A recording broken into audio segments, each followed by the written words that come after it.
For centuries, Black people have contributed inventions, science, theories, music, life lessons, art, and more into American culture. And for far too long, Black history has been overlooked, minimized, or, even worse, erased.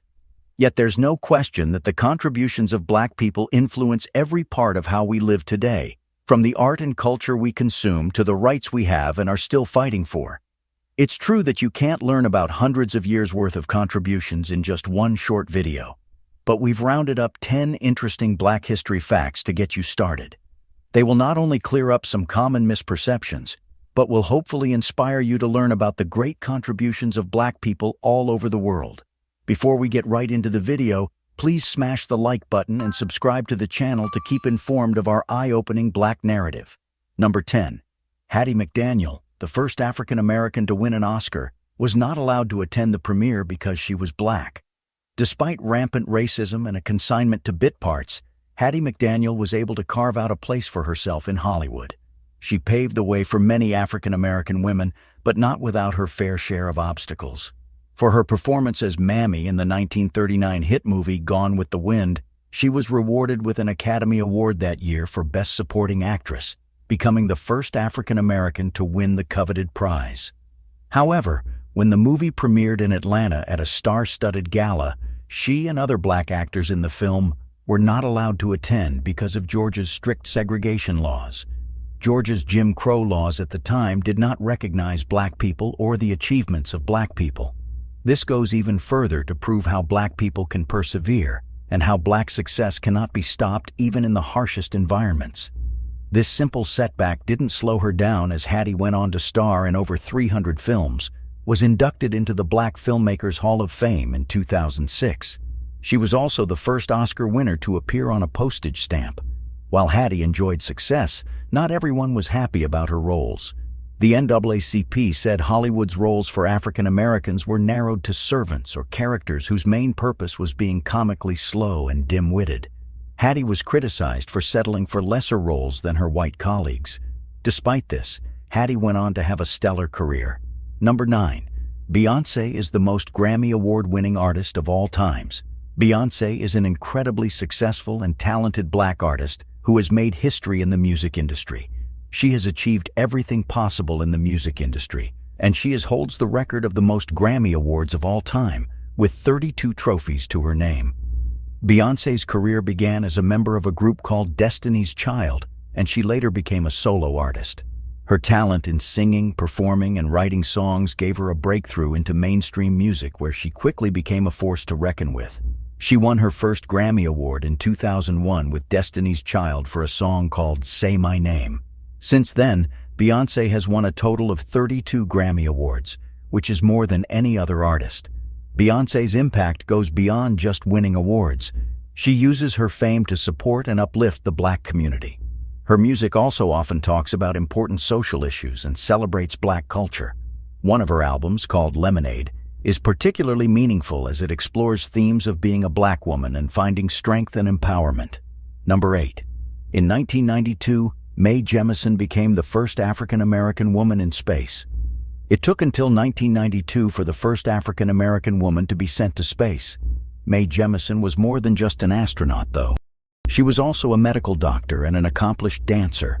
Always interested in and inspired by science and space, Jemison applied to be in the NASA Astronaut Corps and was selected. When she went into space, she brought West African artifacts symbolizing the idea that space belongs to all nations. She also brought an Alvin Ailey Dance Company poster, having danced with the troupe for a time.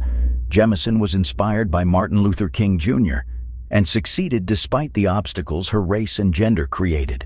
She was also a professor at large at Cornell University and a recipient of many awards, including the 1993 National Women's Hall of Fame, the 1993 Ebony Magazine 50 Most Influential Women, the 1993 Kilby Science Award, the 2002 Texas Women's Hall of Fame inductee, the 2004 International Space Hall of Fame, and many others. Number 7. Shirley Chisholm survived 3 assassination attempts during her run the United States presidency in 1972.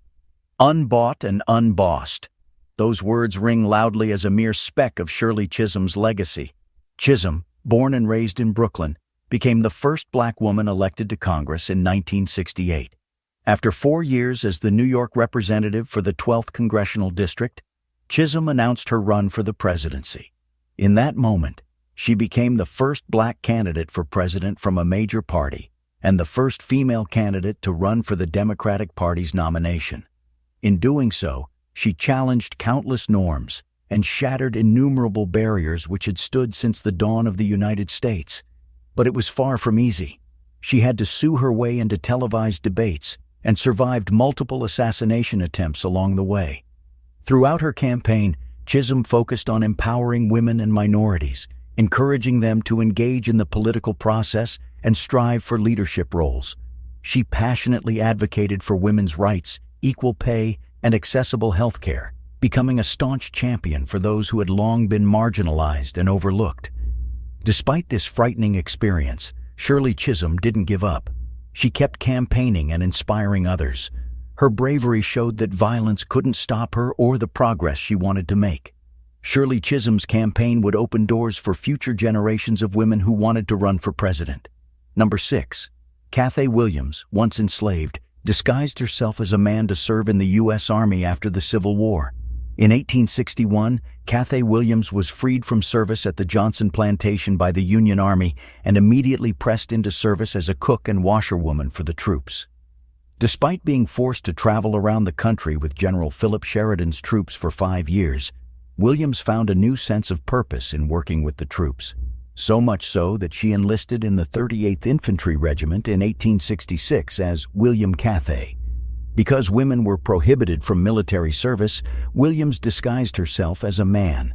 At the time, the Army did not perform full medical examinations on enlistees, so Williams was able to maintain her cover. She was able to keep her secret despite a case of smallpox shortly after her enlistment. After her hospitalization, Williams was able to rejoin her unit at Fort Bayard in the New Mexico Territory, helping to secure the construction of the transcontinental railroads. However, a case of neuralgia sent her to the post surgeon who uncovered Williams's secret and reported her to the post commander. On October 14, 1868, she received an honorable discharge with the legacy of being the first and only female Buffalo Soldier. Number 5. Ralph Bunche was the first person of color and the first African American to receive a Nobel Peace Prize. Ralph Bunche was indeed a remarkable individual who achieved several historic firsts. Bunche displayed exceptional academic abilities from an early age and went on to pursue higher education. He earned his bachelor's degree from the University of California, Los Angeles in 1927. He continued his studies at Harvard University, where he obtained his master's degree in political science in 1928 and his doctorate in 1934, becoming the first African American to receive a PhD in political science. Ralph Bunche dedicated his life to advocating for peace, diplomacy, and international cooperation. He made significant contributions to the field of international relations, particularly through his work with the United Nations. One of his most notable achievements came in 1949 when he played a crucial role in negotiating a ceasefire during the Arab-Israeli conflict. This achievement earned him international recognition and paved the way for his Nobel Peace Prize. In 1950, Ralph Bunche was awarded the Nobel Peace Prize for his successful mediation efforts in Palestine, where he helped broker the armistice agreements between Israel and its neighboring Arab states. This made him the first person of color and the first African American to receive such a prestigious honor. Number 4. There's a reason why Black History Month is February. Black History Month was established to recognize and celebrate the important contributions of African Americans to American history. It started in the early 20th century when a man named Carter G. Woodson wanted to bring attention to the neglected history of African Americans. In 1926, Carter G. Woodson established Negro History Week, which would later be known as Black History Month. He chose the second week of February for Negro History Week because it included the birthdays of two important figures, Abraham Lincoln and Frederick Douglass. Abraham Lincoln was the 16th President of the United States who helped end slavery with the Emancipation Proclamation. Frederick Douglass was a former slave who became a leader in the fight against slavery. Douglass escaped from American slavery in 1838. He became a renowned abolitionist, speaker, and writer. He wrote several books, including a narrative of the life of Frederick Douglass, an American slave. By celebrating their birthdays, Woodson wanted to show the struggles and achievements of African Americans in their fight for freedom and equal rights. Negro History Week gained popularity, and in 1976, it was expanded to Black History Month. This was officially recognized by President Gerald R. Ford. Every U.S. president since then has proclaimed February as Black History Month. During Black History Month, we take time to think about the challenges faced by African Americans and their accomplishments. It is a time to learn and appreciate the contributions of African American leaders, artists, scientists, and ordinary people who have shaped American history. Number 3. The 6,888th Battalion was an all-black, all-female unit of the military that delivered mail to World War II troops across England. In February 1945, the 6,888th Central Postal Directory Battalion was established to deliver mail to American troops, government personnel, and volunteers abroad in England. At the time, many packages and letters were poorly addressed or sent to individuals with common names and little further direction. Members of the service weren't getting their mail, which had an outsized impact on morale. Officials estimated that, with the disarray of the postal warehouse, it would take around 6 months for the harrowing backlog to be sorted and delivered. African American women were granted the opportunity to travel to serve overseas in late 1944, and the 6,888th Battalion was full of eager, well-trained recruits. Led by Major Charity Edna Adams, the women of the 6,888 spent time in Oglethorpe, Georgia, preparing for service, jumping over trenches, identifying enemy crafts, and marching. Mail delivery in a war zone did not come not without danger, and the women of the battalion faced several close calls, injuries, and even some instances of death. Though the reaction to this battalion was mixed, the 6,888 was outstandingly efficient. The battalion worked in long shifts 7 days a week, and created a brand new tracking system for the mail they received. Rather than accomplishing the sorting of mail in the projected 6 months, the recruits blew through the task in 3. Number 2. Madam C.J. Walker was an African-American entrepreneur who became America's first female self-made millionaire. Born in 1867 to former slaves on a Louisiana cotton plantation, Madam Walker rose in power to become America's first female self-made millionaire. She did so through the creation of the Madam C.J. Walker Company. Headquartered in Indianapolis, Indiana, her company was a cosmetics manufacturer that specialized in beauty and hair care products for African American women. Walker's business prowess was matched only by her philanthropy and activism. She helped establish a YMCA in the Black community of Indianapolis and contributed funds to the Tuskegee Institute. Upon moving to New York, she joined the NAACP, donated generously to the NAACP's anti-lynching fund, and commissioned the first Black architect in New York City to build Villa Lewaro, her home on the Hudson, where great minds such as Webb Du Bois and Booker T. Washington gathered to discuss social matters important to the African American community.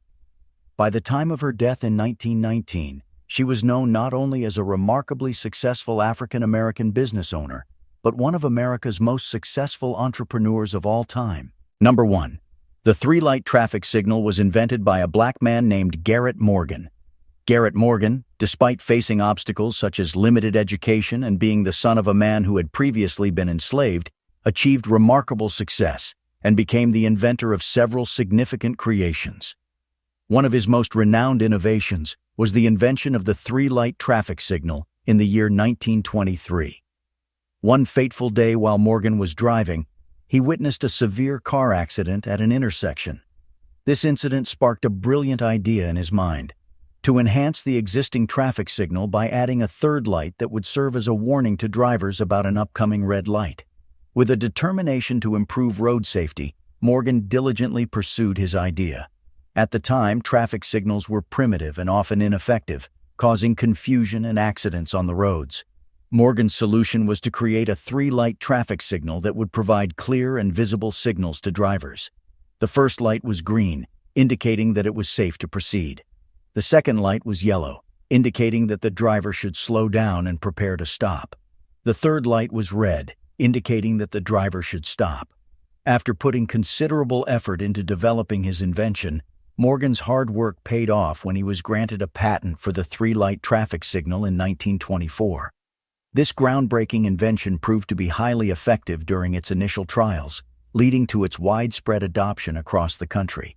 Soon enough, these three-light traffic signals became a common sight, guiding and regulating vehicular movement for countless people every day. With the introduction of the three-light traffic signal, the roadways became safer and more organized. The distinct lights, red, yellow, and green, became universally understood symbols of traffic regulations. Drivers quickly learned to recognize and respond to the signals accordingly, creating a standardized system that facilitated smooth and orderly traffic patterns. As we continue to explore Black history, it is important to give voice to those who have been marginalized and share their stories. By doing this, we honor the legacy of those who fought for justice, equality, and freedom. Black history is not limited to a single video, but an ongoing journey of discovery, remembrance, and empowerment. If you think there are any other amazing Black history facts we have missed, you can drop them in the comments. As always, don't forget to like the video, subscribe to our channel, and share our videos to let more people know the truth about Blacks and to hear their own part of the narratives. Thanks for watching.